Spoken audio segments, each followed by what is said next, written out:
Valmiki Ramayan series में आपका फिर से स्वागत है। अरण्यकांड भाग 1। सीता और लक्ष्मण के साथ राम ने दंडक नामक महावन में प्रवेश किया। हरे भरे कानन में भांति भांति के पशु पक्षी क्रीड़ा कर रहे थे। यत्र तत्र ऋषियों के रमणीक आश्रम बने थे। सारा आकाश वेद ध्वनि से शब्दायमान था। राम उस तपोवन को देखकर अत्यंत प्रसन्न हुए। राक्षसों के अत्याचार से पीड़ित ऋषि मुनियों ने आगे बढ़कर दोनों धनुर्धर तपस्वियों का स्वागत किया। वे राम के वनवास का वृतांत सुन चुके थे और बड़ी उत्सुकता से उनकी प्रतीक्षा कर रहे थे। उन्होंने अतिथियों का यथोचित सत्कार करके राम से कहा, रघुनंदन राम, आप चाहे नगर में रहें या वन में, दोनों दशाओं में हमारे स्वामी और संरक्षक हैं। हम आपकी शरण में हैं प्रभु, राक्षसों के अत्याचार से हमें बचाइए। राम ने उन सभी के कष्ट को ध्यान से सुना और उन्हें सुरक्षा का आश्वासन दिया। एक रात वहीं बिताकर दूसरे दिन वे गहन वन में प्रविष्ट हुए। कुछ दूर जाने पर उन्हें यमराज सा भयंकर एक विशालकाय दानव मिला। वह मुंह में रुधिर और चर्बी लपेटे गरज रहा था। उसने झपट कर सीता को पकड़ लिया और राम लक्ष्मण से कहा, अरे ढोंगियों, मुनि का वेश बनाकर साथ में ऐसी सुंदरी स्त्री को कहां ले जा रहे हो? यहां मेरे पास छोड़ दो, तुम लोग चुपचाप यहां से भाग जाओ। राम ने उसका परिचय पूछा। वह कड़क कर बोला, मैं महाबली विराट हूं। तुम दोनों यहां से अभी भाग जाओ, नहीं तो मैं तुम्हें फाड़ कर खा जाऊंगा। राम लक्ष्मण ने तत्काल उस महादैत्य पर बाणों से प्रहार किया। विराट क्रोध से उन्मत्त हो गया।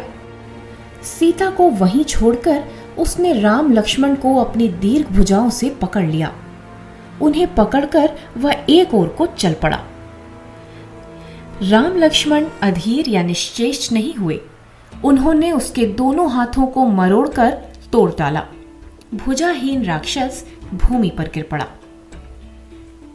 तीनों वहां से आगे बढ़े और संध्या होते होते महातपस्वी शरभंग के आश्रम में पहुंचे।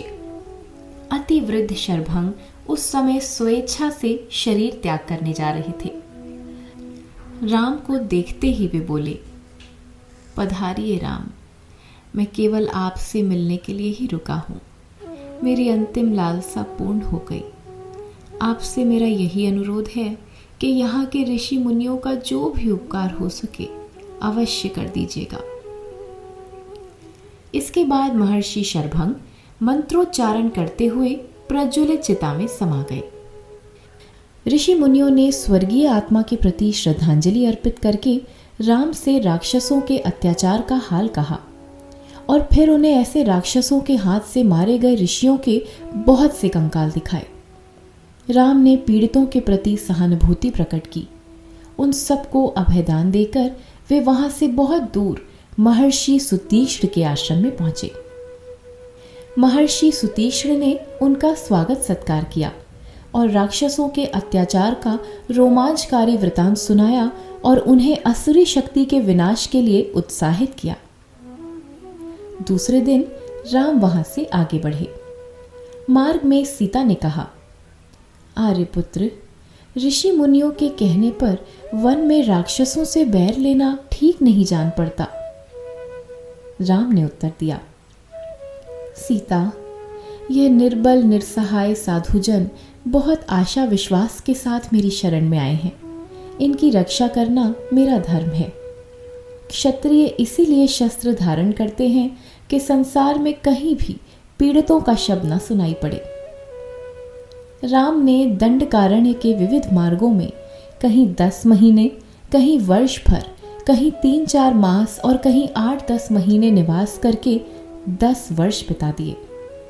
सभी स्थानों पर उन्होंने ऋषियों को राक्षसों से संत्रस्त और पीड़ित देखा। 10 वर्ष बाद वह लौटकर फिर महर्षि सुतीक्ष्ण से मिले। सुतीक्ष्ण ने उन्हें महर्षि अगस्त्य से मिलने की सम्मति दी।